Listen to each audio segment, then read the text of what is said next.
Buenas noches, con ustedes la emisión estelar del Noticiero Nacional de Televisión. Así es, muy buenas noches. Tras este saludo, la invitación para que nos acompañe y conozca también nuestros titulares. Envían Fidel y Raúl ofrendas florales en recordación a los caídos en alzamiento del 30 de noviembre en Santiago de Cuba. Realizado este domingo en todo el país, Día Nacional de la Defensa. Ganó Tabaré Vázquez segunda vuelta de elecciones en Uruguay, según encuestas a pie de urna. Entregan a Armando Jar, de manera excepcional, bandera martiana. Hoy fue recordado en Santiago de Cuba el aniversario 58 del alzamiento armado del 30 de noviembre, acción organizada en esa ciudad por Fran País, Lester Rodríguez, Pepito Tey, Arturo Duque de Estrada y Vilma Espinguilúa en apoyo al desembarco del Yate Granma. En el acto participaron el miembro del Comité Central y primer secretario del partido en la provincia, Lázaro Espósito, y los comandantes del Ejército Rebelde Julio Camacho Aguilera y Carlos Iglesias Fonseca. La loma del intendente en el barrio del Tibolí de Santiago de Cuba evoca cada 30 de noviembre el bullicio y la agitación que se gestó en el año 1956 para levantar en armas a la ciudad y apoyar el desembarco del Yate Granma. ¡Juventud presente! Frente a la antigua estación de la Policía Nacional, una generación bisoña repasa los gritos de aquella ansiada libertad y cientos de fisionomías, ya con canas y miradas de una extraña nostalgia, agudizan aquí los sentidos de esa historia de la que fueron protagonistas. Y estalló quemante Santiago de Cuba, ciudad de martirios, ciudad de la muerte, racimo de mártires, tempestad de héroes. Y es que este Santiago de hoy, junto a sus máximas autoridades y combatientes de la revolución, le rinde tributo de recordación a los caídos en el levantamiento armado que hace 58 años organizara Fran País como líder de acción y sabotaje del movimiento 26 de julio. Con ofrendas a título del líder histórico de la Revolución Cubana Fidel, del presidente y general de ejército Raúl Castro Ruz, de los consejos de Estado y de ministros, del pueblo de Cuba y de los familiares de los caídos, se inició el homenaje solemne frente a la tarja que recuerde eternamente a Pepito Tey, Tony Alomá y Otto Parellada, mártires de aquella acción. Al unísono en la aduana general de la ciudad, donde antes radicaba la policía marítima de la dictadura de Fulgencio Batista, se recordó la fecha mientras las páginas de historia inmortalizan a cientos de jóvenes de Verde Olivo que marcaron el destino de una nación en pie de lucha. Desde Santiago de Cuba, Iviana Rodríguez Santana y Cuscota Radel, Sistema Informativo de la Televisión Cubana. Como parte del Día Nacional de la Defensa, estudiantes del Instituto Superior Politécnico José Antonio Echeverría y de la Universidad de las Ciencias Informáticas sostuvieron un encuentro con el miembro del Buró Político, general de Cuerpo de Ejército Álvaro López Miera, viceministro primero de la FARC y jefe del Estado Mayor. Las actividades teórico-prácticas tuvieron como escenario la Gran Unidad de la Gloria Combativa Rescate de Sanguilí, Orden Antonio Maceo. Temprano en la mañana, el viceministro primero de las FARC intercambió con los universitarios y les instó a desarrollar una productiva jornada en su preparación como jóvenes reservistas. La intensa agenda incluyó ejercicios prácticos en el polígono, entre ellos el arme y desarme de fusiles, lanzamiento de granadas y desde luego el tiro. Una vez concluidos los disparos, cada tirador pudo comprobar por dónde anda su puntería. En algunos casos hay ciertamente espacio para mejorar. La oportunidad para lograrlo está aquí, en los simuladores de tiro, provistos de las más novedosas tecnologías y avesados instructores. Los estudiantes de la UCI y de la CUJAE recibieron además clases de inteligencia militar, comunicaciones, ingeniería y protección contra armas de exterminio en masa. Estar aquí hoy realizando este ejercicio representa consolidar el compromiso que como cubano tengo de defender este país. También siento el orgullo de estar representando mi universidad y en una fecha como esta, 30 de noviembre, cuando jóvenes dieron su vida en las calles de Santiago de Cuba. Si tenemos presente el concepto que nos da el comandante en jefe sobre la defensa y la guerra de todo el pueblo, ¿no? Todos somos directamente responsables de alguna manera u otra, independientemente de nuestros contextos, ¿no? Somos informáticos, somos estudiantes, ¿no? Pero tenemos la responsabilidad de defender la patria también. Fue esta una jornada en que se ratificó la continuidad histórica de la revolución por la lealtad de sus más jóvenes generaciones. Un equipo de Trimagen y Melvin Joel, Sistema Informativo de la Televisión Cubana. Las Fuerzas Armadas Revolucionarias de Colombia, Ejército del Pueblo, liberaron este domingo al general Rubén Darío Alzate, cuya retención hizo que el gobierno colombiano suspendiera las negociaciones con la guerrilla. Tras el suceso, la FAREP llamaron a rediseñar las reglas del diálogo de paz que tiene lugar en La Habana. Según un comunicado del grupo, un proceso de paz que ha llegado al nivel donde se encuentra y que se apresta a discutir los temas más decisivos de la paz no puede ser sometido a ningún tipo de actitudes precipitadas e irreflexivas que aplacen el advenimiento de la reconciliación. Además, llama al gobierno del presidente Santos a establecer un alto al fuego bilateral para acelerar el proceso de paz. Y hay otras informaciones trascendentes en el panorama latinoamericano. Hoy, por ejemplo, fue una jornada de elecciones en Uruguay, por cierto, afectadas por el mal tiempo. Así es, Nápoles. Se decretó alerta naranja por intensas lluvias, pero el proceso continúa en todo el país y de inmediato vamos a conocer otros resultados de estas elecciones. ¿Qué le parece? Cómo no, con Luis Miguel Cabreras. Así es, ya está listo con nosotros. Muy buenas noches. Buenas noches. Buenas noches a ambos, muchas gracias. Efectivamente, los últimos despachos de prensa llegados a nuestra redacción indican que el ganador de estos comicios es el candidato del Frente Amplio, el gobernante del Frente Amplio, Tabaré Vázquez, con más de 50% de los votos. Este resultado está sujeto a cambios porque se basa en encuestas a pie de urna. No obstante, no debe haber variaciones significativas en las cifras. La victoria de Tabaré Vázquez sería la más amplia desde que en 1996 se instauró el balotaje en la democracia uruguaya, según reporta BBC Mundo. El candidato opositor, Luis Lacalle Pou, alcanzó poco más de 40% de los votos y reconoció hace algunos minutos la victoria del Frente Amplio. Vázquez asumirá el mando el 1 de marzo, tal como prescribe la Constitución. Recordemos, el mandatario electo ya había ganado las presidenciales de 2004 en una primera vuelta. Demos un vistazo ahora a la situación en Estados Unidos. Sobresale una amenaza de atentado terrorista en Nueva York y los persistentes manifestaciones de Ferguson. El miedo se propagó por Estados Unidos este domingo. Desde el aeropuerto internacional John F. Kennedy de Nueva York se emitió una alerta por amenaza de bomba en un avión. Supuestamente el artefacto explosivo viajaba a bordo de un vuelo procedente de Barcelona, lo cual se descartó luego de la evacuación de los pasajeros y el registro de la nave. Mientras, en Ferguson, la ola de indignación por el fallo del gran jurado de no culpar al policía que mató a tiros al joven Michael Brown continúa este domingo. Según Prensa Latina, la víspera inició una marcha de 7 días organizada por los activistas de derechos civiles. Los manifestantes reclaman una reforma de la policía local y exigen responsabilidad al tribunal que exoneró al oficial Darren Wilson. Rafael Pérez Oquendo desde la redacción internacional. ¿Y por qué el poderoso ejército de Irak es incapaz de abatir a los militantes del Estado Islámico?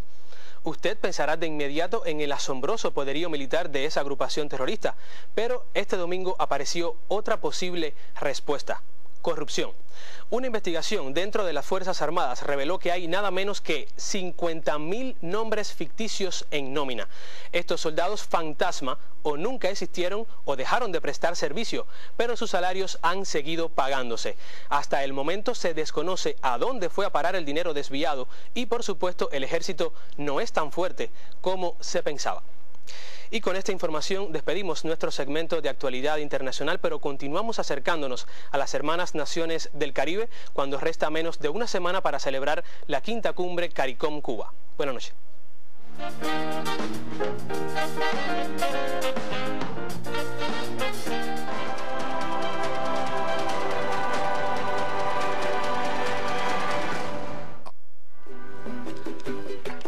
La Mancomunidad de las Bahamas es un país integrado por más de 700 islas, cayos e islotes ubicados en el occidente del Océano Atlántico. Su capital es Nassau. En el archipiélago habitan más de 370.000 personas, la mayoría de las cuales habla el idioma oficial, inglés. El patuá y el creol también son muy utilizados. Las playas, en su mayoría vírgenes, son la principal atracción de Bahamas y hacen del turismo la actividad económica de mayor peso. Ese renglón ingresa más del 60% del Producto Interno Bruto y emplea a la mitad de la población laboralmente activa.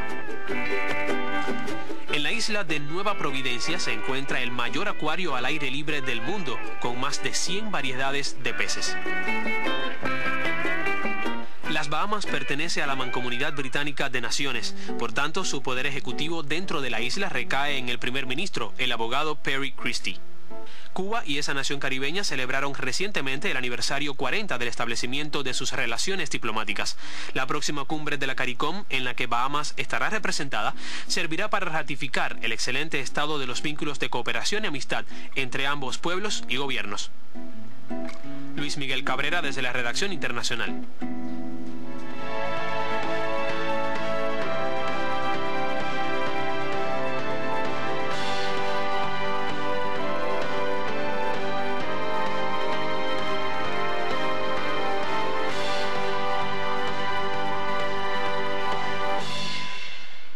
Hola, ¿qué tal? Y con la alegría de reconquistar la primera posición por países en Juegos Centroamericanos y del Caribe, y con un total de 123 títulos por 115 en México, Cuba cerró este domingo su actuación en Veracruz a ritmo de 3 medallas de oro, 2 de plata y 1 de bronce. En definitiva, nuestro país acumuló, además de los 123 primeros puestos, 66 medallas de plata y 65 de bronce. México estuvo dominando los Juegos hasta la fecha de este viernes, cuando Cuba sumó 22 finales para encaramarse definitivamente en la punta del medallero. Este sábado, otros 12 títulos apuntalaron a la delegación cubana y la reconquista del primer lugar por países. Este domingo los títulos dorados llegaron por obra de Richard Pérez en una cerrada competencia de maratón y por el voleibol de playa tanto hombres como mujeres. Los medallistas de plata en la jornada fueron Dailín Belmonte en la maratón, mientras el softball femenino cayó en gran juego ante Dominicana 6 carreras por 5 en extra inning. El bronce para el voleibol de sala para hombres, el cual derrotó en 3 sets a México. Y a propósito del cierre de los Juegos, desde Veracruz vamos con el reporte de nuestros periodistas. Cuba volvió reina a los Juegos Centroamericanos y del Caribe. Veracruz, sede de esta edición 22, fue el escenario donde todos nuestros campeones dieron al pueblo la alegría del triunfo. Estas han sido jornadas inolvidables donde se entregaron nuestros peloteros, nadadores, gimnastas, tiradores, nuestros velocistas, los del fútbol, todos los deportes colectivos que sorprendieron, los que cumplieron y los que luego se sentarán a pensar qué pudieron hacer mejor. La delegación superó obstáculos como la dispersión, la ausencia de una villa deportiva y así se centró en su objetivo, competir y disfrutar, que es también ganar. Esta era una lucha planteada ante México, país sede que venció el deporte cubano a pesar de haber tenido una delegación más pequeña y no participar en algunas disciplinas. Se ganó con un sprint de más de 30 títulos en las últimas jornadas para ratificar que con Cuba, hasta el último minuto, no hay batalla perdida. Es preciso resaltar la alegría de estos Juegos, donde se disfrutó cada medalla, donde nuestro colectivo de radio y televisión se complementó en el trabajo para que llegara a cada hogar la mayor cantidad de atletas cubanos. En reunión del presidente del INDER, Antonio Becali, con la prensa cubana, dio a conocer oficialmente el triunfo de Cuba y agradeció su papel en estos Juegos. Así cerramos, viviendo de cerca las lágrimas y sonrisas de nuestros atletas y regresando, como siempre, victoriosos y leales al pueblo que confía en sus hombres. Desde Veracruz, este fue un reporte de un equipo de la televisión cubana. La ceremonia de clausura a las 9 de la noche en vivo a través de TLR-Verde. Deportes, Hernández Luján. La importancia del conocimiento de la historia y la permanente preparación combativa fueron enfatizadas este Día Nacional de la Defensa durante el intercambio de dirigentes y oficiales principales de la FARC con el pueblo. Nuestros corresponsales en las provincias ofrecen los detalles. La jornada permitió apreciar la evacuación de lubricantes en la empresa comercializadora de combustibles ante un supuesto golpe aéreo. Se realizaron acciones para la extinción de incendios y la asistencia a heridos. El presidente del Consejo de Defensa Provincial, Luis Antonio Torres Iríbar, presenció el ejercicio e intercambió con trabajadores de la recapadora de neumáticos Arsenio Escalona Aguilera. Los integrantes de esa brigada demostraron que están en condiciones de garantizar la producción para satisfacer la demanda de la lucha armada. Algo similar ocurrió en el centro productivo El Yayal, dedicado a la elaboración de alimentos. Las autoridades del territorio dialogaron con los estudiantes de la escuela Antonio Guiteras Olmes sobre la importancia del conocimiento de la historia y de mantener la labor política e ideológica durante el paso al estado de guerra. Un ejercicio demostrativo para la protección de la población contra la aviación enemiga fue protagonizado este Día Nacional de la Defensa por los vecinos de la zona de Monjará en el municipio de Guisa. Los participantes ejecutaron las misiones necesarias para garantizar la elevada y completa disposición combativa. En todos los consejos populares del territorio se desarrollaron prácticas de tiro con calibre reducido. Tuvo lugar en la ciudad el Día Nacional de la Defensa, jornada en la que los capitalinos se prepararon para continuar defendiendo las conquistas de nuestro pueblo. Simulacros de acciones de defensa mantuvieron ocupados a los santiagueros desde bien temprano este domingo. No hubo límites de edad y desde la evacuación de los más pequeños ante el golpe de la aviación enemiga hasta la puesta en completa disposición combativa de los reservistas se repasaron los actos a seguir ante diferentes contingencias. En varios puntos de la ciudad, las estructuras organizativas se activaron para elevar su preparación en aras de desarrollar un ejercicio táctico que permita contrarrestar cualquier acción del enemigo a nivel de zona de defensa. Israel Hernández Planas, Sistema Informativo de la Televisión Cubana.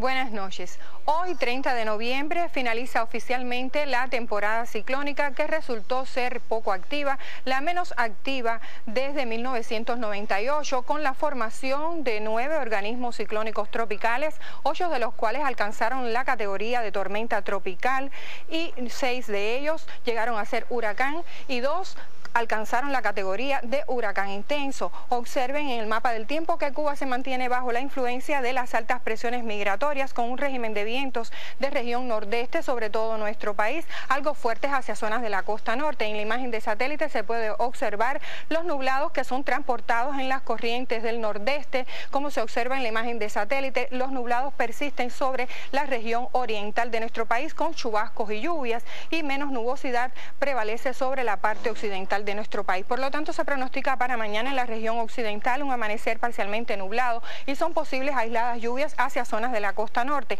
Las temperaturas mínimas en la madrugada, que será algo fría hacia localidades del interior, estarán entre 16 y 17 grados Celsius, en el resto estarán entre 19 y 21 grados. Por la tarde continuará nublado con aisladas lluvias y temperaturas máximas en la tarde de 27 y hasta 28 grados Celsius. Los vientos soplarán en todo nuestro país del nordeste al este con velocidades entre 20 y 35 kilómetros por hora, que llegarán a 40 kilómetros por hora con rachas superiores en zonas de la costa norte, donde se mantendrán las marejadas con peligro para las embarcaciones menores. En las provincias de la región central, un amanecer parcialmente nublado y son posibles aisladas lluvias hacia zonas de la costa norte. Temperaturas mínimas alrededor de los 20 grados. Por la tarde continuará parcialmente nublado con aisladas lluvias y temperaturas máximas de 27 y hasta 29 grados. En el oriente del país, un amanecer con predominio de nublados hacia zonas de la costa norte y la porción suroriental con algunas lluvias y temperaturas mínimas en la madrugada de 20 y hasta 22 grados. Por la tarde estará parcialmente nublado y se nublará en algunas localidades del extremo más oriental con algunos chubascos y lluvias que serán más aislados en el resto de la región y temperaturas máximas de 29 y hasta 31 grados Celsius. Son posibles en la región oriental ligeras inundaciones a moderadas en la costa norte de Baracoa, que persistirán por algunas horas. Tendremos que para los próximos días se mantiene alguna probabilidad de chubascos y lluvias todavía el martes en gran parte de nuestro país, que serán más aislados en el resto de este periodo, y las temperaturas extremas tendrán una ligera tendencia al ascenso gradual. Esto es todo en cuanto al tiempo. Que tengan un feliz día y hasta mañana. El próximo 2 de diciembre, la ciudad universitaria José Antonio Echeverría, sede del Instituto Superior Politécnico del mismo nombre, llega a su aniversario 50. Inspirada por Fidel, esta obra se erigió en el Centro Rector de la Formación de Ingenieros y Arquitectos en Cuba y cuenta con un sólido prestigio internacional. A su historia y presente nos acerca el siguiente reportaje de la periodista Nuria Cepero. Primeros años después del triunfo de la revolución. Por eso no es difícil imaginar los momentos de euforia que se vivieron aquel 2 de diciembre cuando Fidel fundaba este centro. Aquel día fue grandioso porque todos estábamos emocionados porque venía Fidel. Nos planteó que nosotros éramos el futuro del país, que debíamos trabajar y prepararnos para el desarrollo del país. Hasta 1959, Cuba había graduado poco más de 2.300 ingenieros y arquitectos, fundamentalmente en la Facultad de Ingeniería y Arquitectura de la Universidad de La Habana. En solo 50 años y solo en la CUJAE se han graduado más de 57.000 de estos profesionales, 24 veces más que los egresados antes del triunfo de la revolución. Realmente son los que están trabajando en estos momentos y continuarán trabajando y dirigiendo el país, el sistema empresarial, las unidades de servicio, o sea, van a jugar un rol fundamental y sobre todo en estos momentos en la implementación de los lineamientos. En estos 50 años, 25.600 profesionales han culminado aquí alguna modalidad de posgrado. Y siempre llevamos un sello que es el de ser cujaeños, el cual nos honra por todos los lados. Hoy, esta universidad tiene una matrícula de pregrado superior a los 9.000 alumnos y los de posgrado son más de 5.000. Vives constantemente aquí durante 5 días de la semana, durante 5 años de tu vida. Entonces, llega un momento que te das cuenta de que esto es más que tu casa. Y es por eso que creo que todo el mundo se siente cuando se va cujaeño, ¿no? Porque es aquel amor que tú sentiste por primera vez, no por alguien físico, sino por una entidad.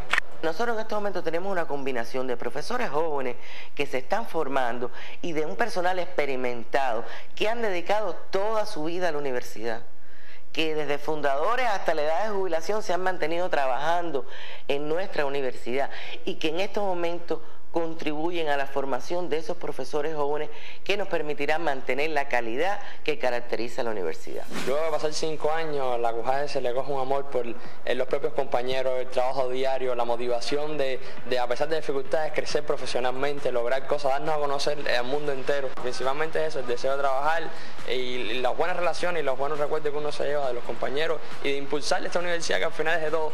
Vimos a los profesores con nosotros pasando las mismas dificultades, pero también esforzándonos por transmitirnos todos los conocimientos y la experiencia que habían adquirido, y entonces yo creo que es nuestro homenaje, el pago que podemos hacer, o sea, inculcar los conocimientos que tenemos a las nuevas generaciones. No podemos conformarnos, no podemos detenernos, tenemos que lograr cada día que la CUJAE tenga un mayor reconocimiento de la sociedad por los aportes que hace a la sociedad, por los impactos que tiene la universidad en el desarrollo social.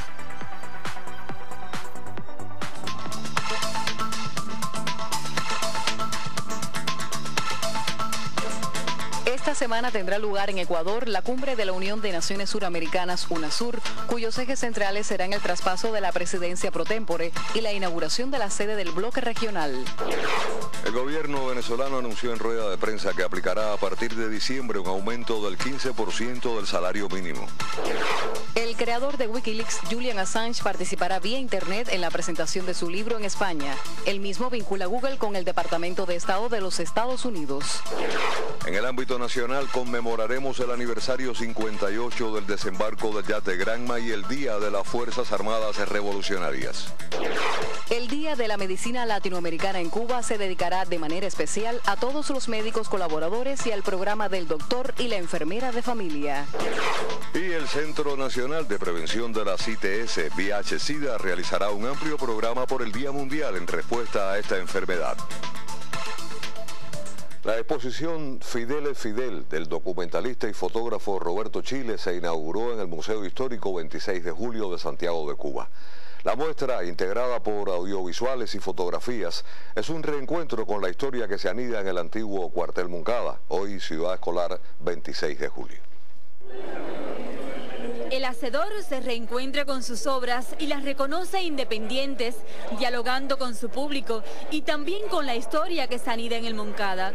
Desde sus variados formatos, instantáneas a color y en blanco y negro, muestran la valía de un ser humano de talla mundial. Fidel es Fidel va más allá del testimonio artístico o el compendio de muchos años en foto fija. Esta es la historia de un hombre que nunca ha de estar solo. Le acompaña a Cuba y la gratitud de la humanidad toda. Estar ahora en la provincia de Santiago de Cuba, en lo que era el cuartel Moncada, con una invasión no de disparos, sino de ideas vueltas, fotografías y audiovisuales, y ver el público contemplándolo, y ver después, como estoy seguro que el pueblo santiaguero desfilará por acá a reencontrarse con Fidel, uno tiene que estar feliz, uno tiene que estar alegre, uno tiene que estar emocionado. La escultura de una gorra fundida en bronce recuerda al Fidel en el aniversario 50 de los comités de defensa de la revolución. En perfecta curaduría estos paisajes del presidente cubano con su pueblo. Fidel presente en los tributos de todos los santiagueros en el aniversario 58 del levantamiento armado de esta heroica ciudad. Karina Sotomayor, Sistema Informativo de la Televisión Cubana. La bandera martiana fue entregada a Armando Jar Dávalos por la obra de toda una vida en la promoción del pensamiento del héroe nacional cubano. La ceremonia tuvo lugar en el mausoleo donde reposan los restos de José Martí y a la misma asistieron los máximos dirigentes del partido y el gobierno en Santiago de Cuba, junto a combatientes de las acciones del 30 de noviembre. Nada faltó a la ritualidad que confirma lo universal del más cubano. Ni el verso ni la enseña que le resguarda. Tampoco faltó el discípulo a quien el gobierno provincial de Santiago de Cuba otorgó la bandera martiana, esa que durante 4 años cubrió el túmulo del héroe nacional. En el doctor Armando Jar recayó de manera excepcional un mérito que gratifica sus desvelos por la causa martiana, solo entregado anteriormente a hombres tan significativos como el imbatible Hugo Chávez. Durante la ceremonia no faltó el tributo al apóstol en nombre de la Sociedad Cultural José Martí y el retablo de los mártires de la Revolución. Melba Hernández y Aide Santamaría sobresalieron entre esas vivencias que reverenció, muchas de las cuales se recogen en el libro Jar, Pasión por Cuba. Está un análisis exhaustivo de sus textos hasta 1965, que son más de 600 entre cartas, documentos que fueron encontrados. Se hizo un registro bibliográfico y archivológico de toda su obra hasta ese momento para poder hacer esta demostración, ¿no? Durante el lanzamiento en la urbe oriental, la presentadora del texto, Teresa Melo, resaltó la filosofía de vida que define al combatiente. Sus más de 280 páginas editadas por el Centro de Estudios Martiano promueven la historia y cultura cubana desde la cosmovisión de Armando Jar. Desde Santiago de Cuba, José Antonio Salazar y Dairon Chan, Sistema Informativo de la Televisión Cubana. Hace una década, Julio Acanda en sus crónicas iniciaba una historia que ha seguido a lo largo del tiempo. A la protagonista de aquel primer relato lo esencial era invisible a los ojos. Tras años de sacrificio, hoy la vida le entrega su mejor premio, ser útil. En esta crónica de inicios de los 2000, Ania era una adolescente ciega con un sueño que en aquel momento parecía lejano e inalcanzable. Quería hacerse psicóloga. Mientras tanto, tocaba el piano rodeada de sus muñecas. Unos años después, grabamos la crónica de su entrada a la universidad y el sacrificio de su madre que la esperaba durante todo el día en un parque cercano mientras Ania daba las clases. Fueron tiempos muy duros para la familia. 5 años después fue la crónica de su graduación, de la culminación de aquel sueño de adolescente. Diploma de oro por su tesis Elección de la pareja en personas ciegas. 2 años después de graduada, volvemos a encontrar a Ania ya como profesional, trabajando en los laboratorios Novatec. Buenas tardes. Buenas tardes. ¿Cuántos somos? 4. ¿Cuáles son sus nombres? Yuleidi. Patricia, Emilia. Lázaro. Ya. Ania tiene una responsabilidad muy delicada en la empresa. Hace las recomendaciones a la comisión de expertos para la aprobación o no de candidatos a ocupar un puesto en estos laboratorios que se dedican a fabricar medicamentos sólidos para Cuba y otras partes del mundo. Al principio, algunos directivos pensaron que el ser invidente podría influir en la eficacia de su trabajo con los candidatos. ¿Qué tipo de trabajo te gustaría hacer? ¿Qué tipo de trabajo estás buscando acá? Bueno, me gustaría trabajar en contabilidad. Ajá. Pero Ania, junto a los cuestionarios habituales, buscó sus propios métodos para obtener conclusiones acerca de las personas que entrevistaba. Por ejemplo, las personas cuando están conversando conmigo y se mueven demasiado, eso puede darme información de que puede estar ansiosa la persona durante la entrevista. O si su voz es pausada, si habla más alto, si habla más rápido. Me puede dar información incluso de que pueda estar ocultando algo. Sin embargo, en ocasiones, Ania tiene el temor de haber sido injusta con alguien al que no pudo ver. Sí, ese temor siempre existe. Sí me ha dado temor, pero creo que hasta ahora no he sido injusta. Aunque todo puede suceder, pero creo que no he sido injusta porque la personalidad es un todo y lo que uno expresa por medio de la imagen, lo expresa también por medio de su voz, de sus palabras. Y entonces yo creo que cualquier conducta es una vía de entrada a la personalidad. Esta es la Ania del 2014, una joven ciega de 24 años que hemos seguido desde que era una niña y que ahora está viviendo aquel improbable sueño de ser psicóloga. Esta es su crónica, la historia del triunfo de la voluntad sobre el desaliento y la oscuridad. Julio Acanda, Sistema Informativo de la Televisión Cubana. Así llegamos al final de la emisión estelar del Noticiero Nacional de la Televisión Cubana. Por su atención, muchísimas gracias. Es un placer y hasta otra emisión.